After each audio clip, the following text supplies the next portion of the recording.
चलो विद्यार्थी मित्रों केम छो बधा मजामां।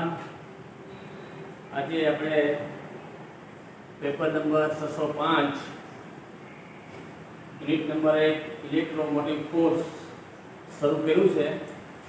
એમાં આપણે પહેલો વિડિયો લેક્ચર બનાવીને અપલોડ કરીને તમારા WhatsApp ગ્રુપમાં મૂકેલો છે।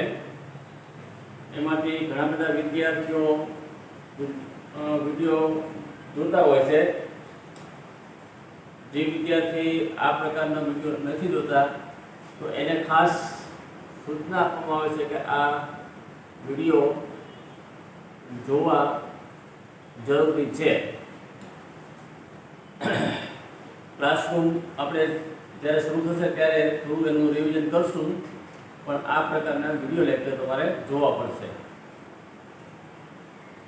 એમાં ધ્રુવીભવન એટલે શું એ આપણે શરૂ કર્યું હતું, અથવા ધ્રુવીભવનની ઘટના શા માટે થાય છે એની ચર્ચા કરી હતી। તો રિપીટેશન થોડું કરી લઈએ કે જ્યારે સેલ જે હોય, ઇલેક્ટ્રોન જે હોય, એમાં વિદ્યુત વિભાજનની પ્રક્રિયા જો સતત ચાલતી હોય તો ધ્રુવીભવન થયું છે એમ ન કહેવાય। જો એ સતત શરૂ રહેતી હોય, ઇલેક્ટ્રોન જે છે એ સક્રિય રહેતો હોય તો ધ્રુવીભવન નથી થતું અથવા નથી થયું એમ પણ કહી શકાય। પણ જો કોષ છે એનું જે વીજ પ્રવાહ વહન કરવાનું અથવા વીજ પ્રવાહનું માપન ઓછું થઈ જાય, ઘટી જાય તો અથવા છેલ્લે શૂન્ય થઈ જાય તો એ ઇલેક્ટ્રોન ધ્રુવીભૂત થયો છે એમ આપણે કહી શકીએ। જ્યારે વીજ પ્રવાહનું મૂલ્ય ઘટી જાય, ઓછું થઈ જાય અને છેવટે શૂન્ય થઈ જાય તો એ ઇલેક્ટ્રોન જે છે એ ધ્રુવીભૂત થયો છે એમ આપણે કહી શકીએ। આની ચર્ચા આપણે આગળના વિડિયો લેક્ચરમાં, પહેલા વિડિયો લેક્ચરમાં કરી છે। આજે આપણા સિલેબસ મુજબ બીજો જે ટોપિક જે છે એની આજે ચર્ચા કરવી છે। બીજો જે ટોપિક છે એ પ્રશ્ન જે પૂછાય છે એ આ રીતે પૂછાય છે: વિઘટન વોલ્ટેજ એટલે શું? વિઘટન વોલ્ટેજ એટલે શું? તેને અસર કરતા પરિબળો સમજાવો। અને વિઘટન વોલ્ટેજ નક્કી કરવાની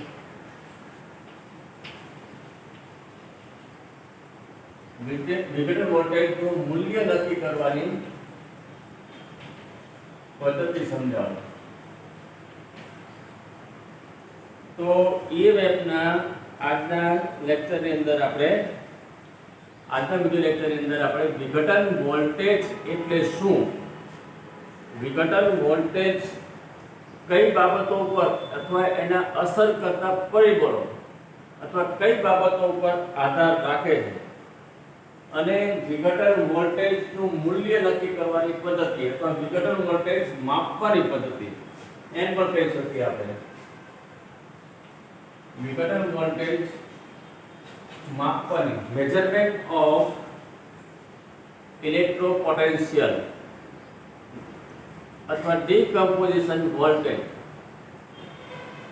કઈ રીતે નક્કી કરી શકાય એ આપણે સમજવું છે।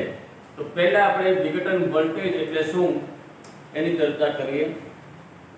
તો જે પ્રમાણે ધ્રુવીભવન થાય, વિદ્યુત વિભાજનની પ્રક્રિયા અટકી પડે, વીજ પ્રવાહનું મૂલ્ય શૂન્ય થઈ જાય અને જો આગળ એ વિદ્યુત વિભાજનની પ્રક્રિયા સતત શરૂ રાખવી હોય, સતત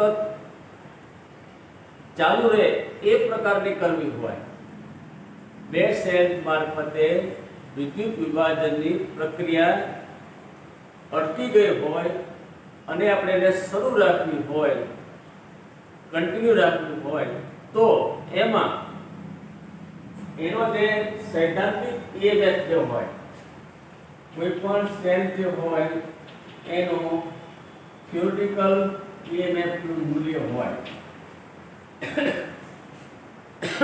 કે આટલું એને આપણે બહારથી EMF આપીએ તો એને આપણે સૈદ્ધાંતિક EMF કહીએ છીએ, અથવા આટલું EMF નું મૂલ્ય ઉત્પન્ન થશે તો સૈદ્ધાંતિક EMF નું મૂલ્ય જે હોય એના કરતા બહારથી ગેલ્વેનોમીટર અથવા એમીટર વડે સૈદ્ધાંતિક EMF કરતા વિદ્યુત વિભાજન પ્રક્રિયા સતત ચાલુ રહે એ માટે સેલને બહારથી આપવું પડતું એપ્લાઇડ વોલ્ટેજ અથવા પ્રયુક્ત વોલ્ટેજ જે આપણે જે આપીએ અને એનાથી સેલ જે છે એ કન્ટિન્યુ રહે, શરૂ રહે, તો બહારથી જે આપણે આપીએ છીએ એને વિઘટન વોલ્ટેજ કહી શકાય. ફરીથી પુનરાવર્તન કરું છું. એક વખત વિદ્યુત વિભાજનની પ્રક્રિયા અટકી ગયું હોય, વીજ પ્રવાહનું મૂલ્ય લગભગ ઘટીને શૂન્ય થઈ ગયું હોય અને જો એ સેલ અથવા વિદ્યુત વિભાજન સતત શરૂ રાખવું હોય તો એનો જે સૈદ્ધાંતિક EMF જે છે, સેલનો જે સૈદ્ધાંતિક EMF છે એના કરતાં બહારથી એમીટર વડે અથવા ગેલ્વેનોમીટર વડે બહારથી જે આપણે જે EMF આપીએ તો બહારથી જે આપણે EMF આપીએ છીએ એને વિઘટન વોલ્ટેજ અથવા ડીકમ્પોઝિશન વોલ્ટેજ કહેવાય. તો આ રીતે વિઘટન વોલ્ટેજ અને આ જે મૂલ્ય જે આવે છે એટલે કે ઇલેક્ટ્રોડ જે છે એ ધ્રુવીભૂત થઈ ગયો છે અને ધ્રુવીભૂત ઇલેક્ટ્રોડ થઈ જવાને કારણે ધ્રુવીભવન સુકમ થયો છે, પોટેન્શિયલનું મૂલ્ય સુકમ ઘટીને શૂન્ય થઈ ગયું છે, એની ચર્ચા આપણે અગાઉ થઈ ગઈ છે. તો આ પ્રમાણે ધ્રુવીભૂત થઈ ગયો હોય ઇલેક્ટ્રોડ, તો એને એક્ટિવ કરવા માટે અથવા વિદ્યુત વિભાજન સતત શરૂ રાખવા માટે જે બહારથી એના સૈદ્ધાંતિક EMF કરતાં વધુ વોલ્ટેજ આપણે જે આપીએ એને વિઘટન વોલ્ટેજ કહી શકાય. આ રીતે આ જે EMF આપણે બહારથી જે આપીએ છીએ એ ઘણી વખત ઉલટ EMF અથવા બેક EMF અથવા વિરુદ્ધ EMF પણ કહી શકીએ, કારણ કે દિશા જે છે એ બદલાઈ જાય છે અને એના કારણે એને ઉલટ EMF, બેક EMF અથવા વિરુદ્ધ EMF પણ આપણે એને કહી શકાય. એટલે વિઘટન વોલ્ટેજ જે છે એને બેક EMF, ઉલટ EMF, વિરુદ્ધ EMF, સૈદ્ધાંતિક EMF કરતાં વધુ EMF, એ આ બધા શબ્દો જે છે એ વિઘટન વોલ્ટેજ માટે લાગુ પાડી શકાય. હવે આ જે વિઘટન વોલ્ટેજ જે મળે છે એ કઈ બાબતો પર આધાર રાખે? વિઘટન વોલ્ટેજનું મૂલ્ય જે છે એ કઈ બાબતો ઉપર આધાર રાખે? તો એમાં આપણે પહેલું જે લેવું હોય, વિઘટન વોલ્ટેજને અસર કરતા પરિબળો અથવા વિઘટન વોલ્ટેજ કઈ બાબતો પર આધાર રાખે? વિઘટન વોલ્ટેજ કઈ બાબતો પર આધાર રાખે અથવા અસર કરતા પરિબળો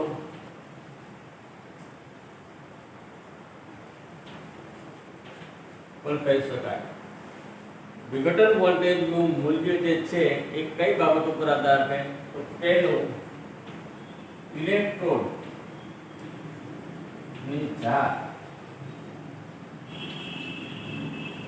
ઇલેક્ટ્રોડની જાત, કેવા પ્રકારનો ઇલેક્ટ્રોડ, કયો ઇલેક્ટ્રોડ આપણે વાપરીએ છીએ એની જાત કેવા પ્રકારની છે.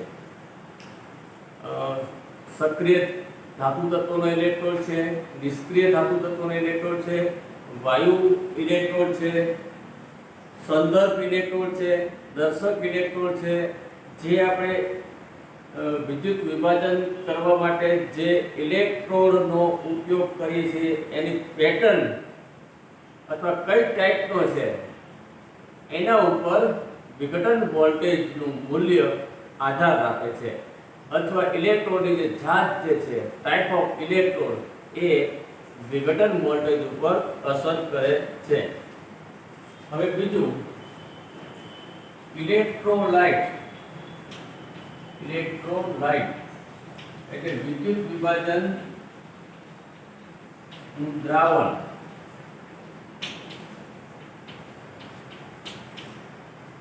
વિદ્યુત વિભાજન કરવા માટે જે દ્રાવણો વાપરવામાં આવે છે, વિદ્યુત વિભાજ્ય દ્રાવણ જે છે એના સામે આપણે બે પ્રકાર પાડી શકીએ કે પ્રબળ વિદ્યુત વિભાજ્ય અને નિર્બળ વિદ્યુત વિભાજ્ય.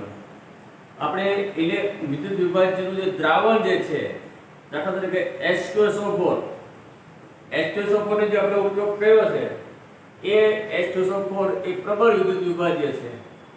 તો એમાં અને નિર્બળ વિદ્યુત વિભાજ્ય હોય, દાખલા તરીકે એસિડિક એસિડ, એ દ્રાવણ નો ઉપયોગ કરી અને એમાં સેલ ડૂબાડેલા હોય તો એના કારણે વિઘટન વોલ્ટેજના મૂલ્યો ઉપર વધતા પ્રમાણમાં ઓછા પ્રમાણમાં અસર કરે છે. એટલે આપણે વિદ્યુત વિભાજન કરવા માટે કેવા પ્રકારનું વિદ્યુત વિભાજ્ય દ્રાવણનો ઉપયોગ કર્યો છે એના ઉપરથી આપણે વિઘટન વોલ્ટેજનું મૂલ્ય નક્કી કરી શકીએ, તો એના ઉપર એ અસર કરે. ત્રીજું જે છે, આ જે વિદ્યુત વિભાજનનું જે દ્રાવણ જે છે, ઇલેક્ટ્રોલાઇટ જે છે ની સાંદ્રતા, બરાબર. ધારો કે પ્રબળ વિદ્યુત વિભાજ્ય જે છે H2SO4, બરાબર, એ H2SO4 આપણે ઉપયોગમાં લીધું છે વિદ્યુત વિભાજનની પ્રક્રિયા કરવા માટે.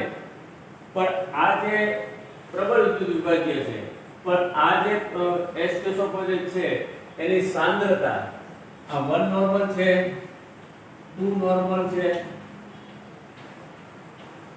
કે 0.1 નોર્મલ H2SO4 છે. કેવા પ્રકાર, કઈ સાંદ્રતા વાળું વિદ્યુત વિભાજનનું દ્રાવણ વિદ્યુત વિભાજન પ્રક્રિયા કરવા માટે ઇલેક્ટ્રોડ ના સંસર્ગમાં લાવવામાં આવે છે. એટલે કે વિદ્યુત વિભાજ્ય ઇલેક્ટ્રોલાઇટની સાંદ્રતા પણ 1 નોર્મલ H2SO4 હોય તો એ પ્રમાણે વિઘટન વોલ્ટેજ બહારથી આપવો પડે. 2 નોર્મલ હોય તો એ મુજબ, 0.1 નોર્મલ H2SO4 હોય તો એ પ્રમાણે આપણે વિઘટન વોલ્ટેજનું મૂલ્ય વિદ્યુત વિભાજન સતત શરૂ રાખવા માટે બહારથી પ્રયુક્ત એપ્લાઇડ વોલ્ટેજ આપવો પડે. એટલે વિઘટન વોલ્ટેજ ના મૂલ્ય ઉપર આ રીતે